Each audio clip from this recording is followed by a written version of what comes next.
Venise avec les corps phocéens. C'est un voyage effectué en mai 2003 à l'hôtel Gabrielli. Très bel hôtel d'ailleurs. À l'aller, nous nous arrêtons à Vérone, que nous visitons avec beaucoup d'intérêt. Le château au bord de la Dige nous offre cette belle vue. Maintenant vers le palais et Capuletti, et bien sûr, c'est le balcon de milieu. Le son de la statue ne manque pas de caresses. Nous sommes maintenant en place aux Herbes. C'est un ancien forum romain dans lequel au centre on peut voir une fontaine et tout autour palais et tours.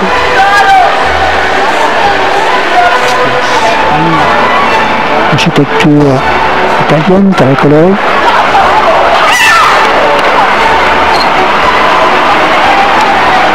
Un passage et la tour de Lamberti. Nous passons maintenant à la Piazza del Signore, cette arcade, au sens au fond le palais du gouvernement, et au centre de la place, la statue de Dante. Juste devant le palais communal aux belles arcades. L'entrée du palais du gouvernement, classique, tympan habituel, et au-dessus le lion de Saint-Marc. L'arche des Scaglieri. Et puis maintenant, en passant sous cette arcade, on arrive à une petite charmante, c'est la Piazza Malzetti, avec un bel escalier extérieur.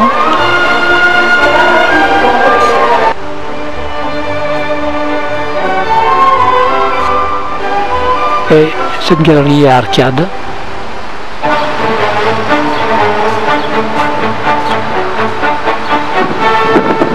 Nous emmène à l'entrée du palais de justice. Entrée classique. Avec une belle arcade là.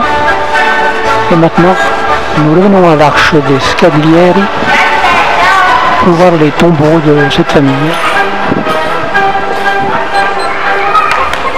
dont les seigneurs se faisaient inhumer entre leur palais et l'église. C'est un ensemble de mausolées gothiques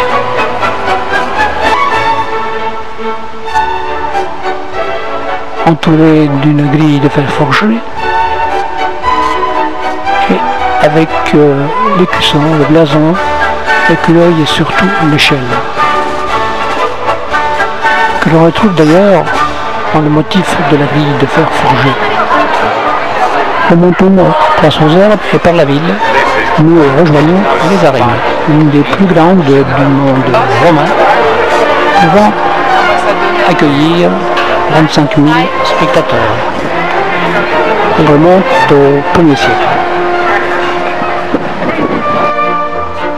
C'est un ensemble de marbre rose, de pierres de marbre rose, de briques. Tout autour, bien sûr, un temps sacrificial et touristique. Voici là au fond la Porte Neuve. Là, nous avons rendez-vous avec notre car.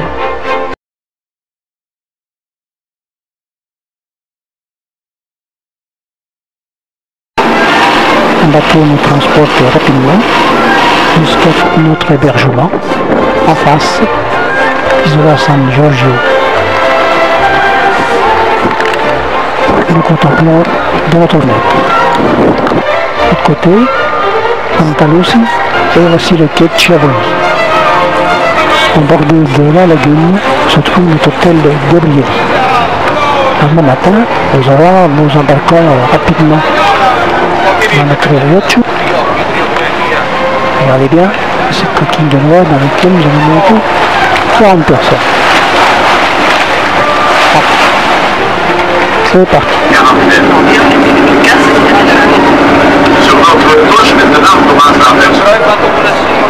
Nous arrivons à la Canarie, Murano, l'île des Verriers. Et nous débarquons bien sûr pour visiter une de ces On va vous montrer comment on souffle les verres. Vous savez que cette technique c'est utilisée. Vous voyez maintenant ce qu'est la chaleur. C'est 1000 degrés au départ, c'est très très chaud et ça, on peut les voir la couleur orange. En refroidissant, ça va devenir transparent. La composition du verre, c'est le sable de silice qui vient de la France, Fontainebleau. Vous la mettons dans les fours et pour la fondre à 1300 degrés. Comme ça, la sable, ça devient si liquide. Et on la maintient à 1000 degrés pendant toute la journée, comme ça reste toujours comme ça. Après, on ajoute des minéraux qui se servent pour faire les couleurs toujours dans les 500 degrés. Mais vous voyez que même si c'est 500 degrés, ça devient déjà solide. Donc c'est important d'être vite. On va ajouter l'essence. Regardez, on va les noms.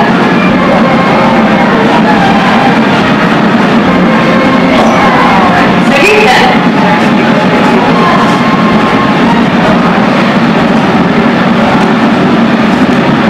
Il faut être vite et voir en même temps, hein? Ça c'est le difficile. Si nous les laissons ici, la température descend tout de suite.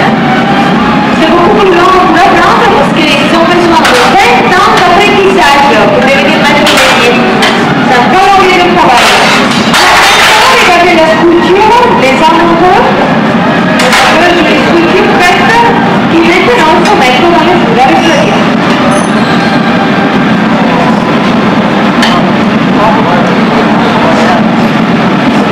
Voilà les pattes, regardez la vitesse.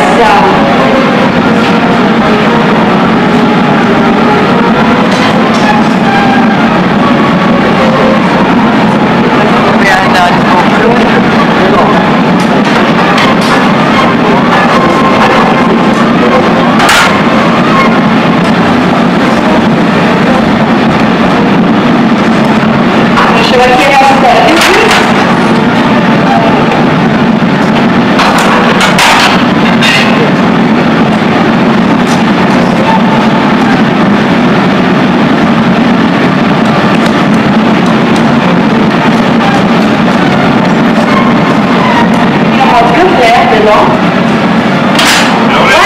La démonstration achevée, nous visitons l'exposition, plus exactement ce magasin de vente, le Monteverrier, on va trouver les chevaux, et puis aussi les figurines du carnaval de Venise. C'est magnifique. Modèle chinois.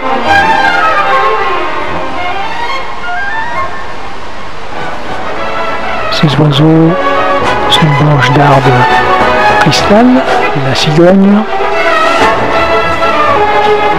Ces deux magnifiques dauphins.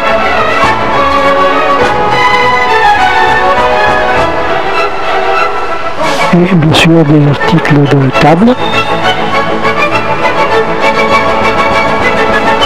Carafe et tasse à café, service à café, tout est magnifique. Nous repartons en direction de Torcello. Ce village fait une ville importante et siège d'un évêché.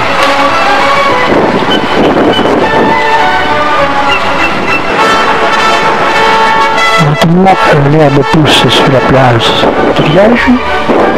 C'est la cathédrale Santa Maria de Suna du 9e et 11e, au style vinto byzantin de plan octogonal. L'église Santa Osca du 11e, aux belles mosaïques byzantines. Son coucher, et nous repartons pour la troisième île qui est Butonos, un village de pêcheurs renommé pour ses dentelles et voici déjà un atelier de Antoine, de broderie. Et nous trouvons d'ailleurs une Ginette qui brode avec beaucoup de maestria.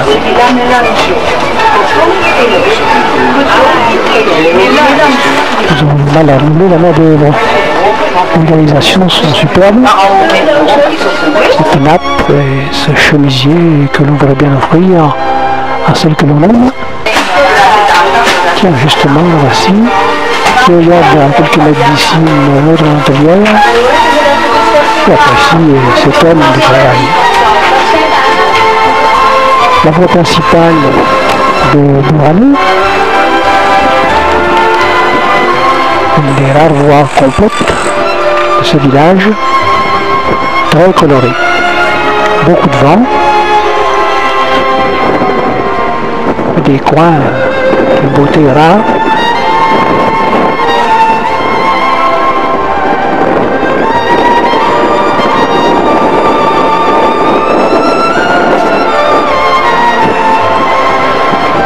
Le pont à la vénitienne, tout au même niveau, là il faut dépasser les canaux, les routes, franchir ces canaux. Aussi dans une petite maison à deux coloris, il s'agit de deux copropriétaires différents. Une belle ouverture style byzantin.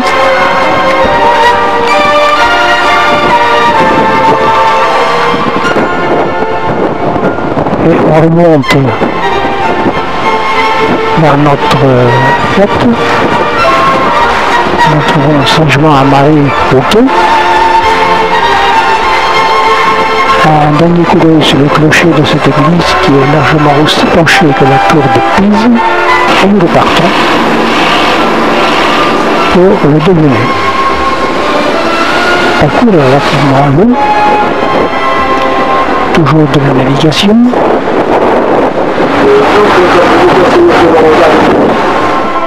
Et nous approchons de la Via Chiavone, c'est-à-dire de notre hôtel que nous apercevons derrière le bateau. Une manœuvre pour accoster et nous rentrons. Demain c'est le retour, nous arrêtons au lac de Garde à Sirmione, charmante cité balnéaire, établie sur le promontoire rocher de ce lac. C'est le château de Scaglieri, que décidément on le trouve partout, à Vérone, Venise, Sirmione, château du 11e et 12e, autour Canale, qui comporte une jolie petite ville à visiter, il y a en l'air.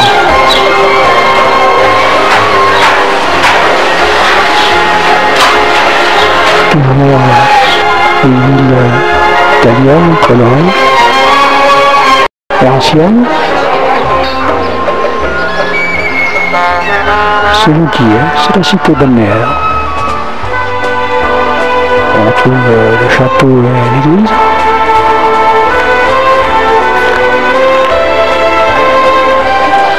Quelques restaurants en bordure du lac, toujours au style Renaissance.